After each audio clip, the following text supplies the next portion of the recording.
was definitely a night of disappointment for Yoel Romero and Rafael Dos Anjos at UFC 225. Both men come out on the losing end of pretty close and competitive decisions. Obviously, Yoel Romero loses to Robert Whittaker by split decision in the main event, a non-title fight after Romero misses weight by 0.2 pounds. Gotta be a crushing outcome for Romero. He feels like he's won both fights, but just the narrowest margins, it does not go his way. And Romero, his status is kind of unknown at this point. He, of course, has missed weight for 2 consecutive title fights, the first and only fighter in UFC history to do that. It seems like the UFC, Dana White, does not want him at 185 anymore, or at least for one more fight. He's going to have to probably go up to 205 and kind of re-establish his footing there and see where he goes from there.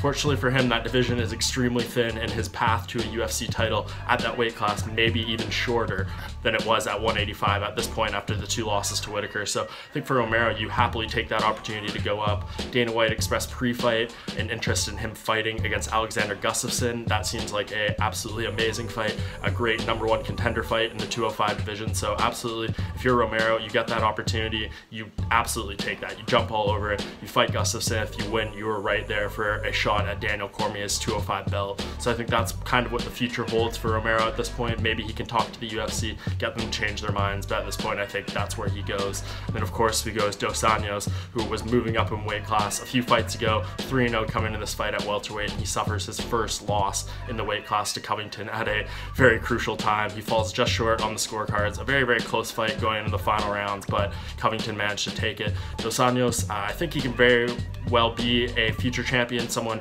who's right up there in contention at this weight class. He's just gonna have to rebuild, kind of learn from this loss and see where he goes from there. Fortunately for him, very fresh this division. There's still a lot of guys he has not fought, competed against, that he could have a big time fights against. And I think one person that I really want to see is him fight Stephen Thompson. That's a key matchup in this division. 2 of the top ranked contenders out there, both coming off losses. Of course, Stephen Thompson having recently lost to Darren Till. So I think that's the fight you make for those guys. Winner is right back in title contention there and kind of makes up the ground after the most recent defeats. So of course, not the outcomes Romero, Dos Anjos wanted in these fights, but it seems like coming up next, they could have some big opportunities to make up the ground they lost with these defeats at UFC 225.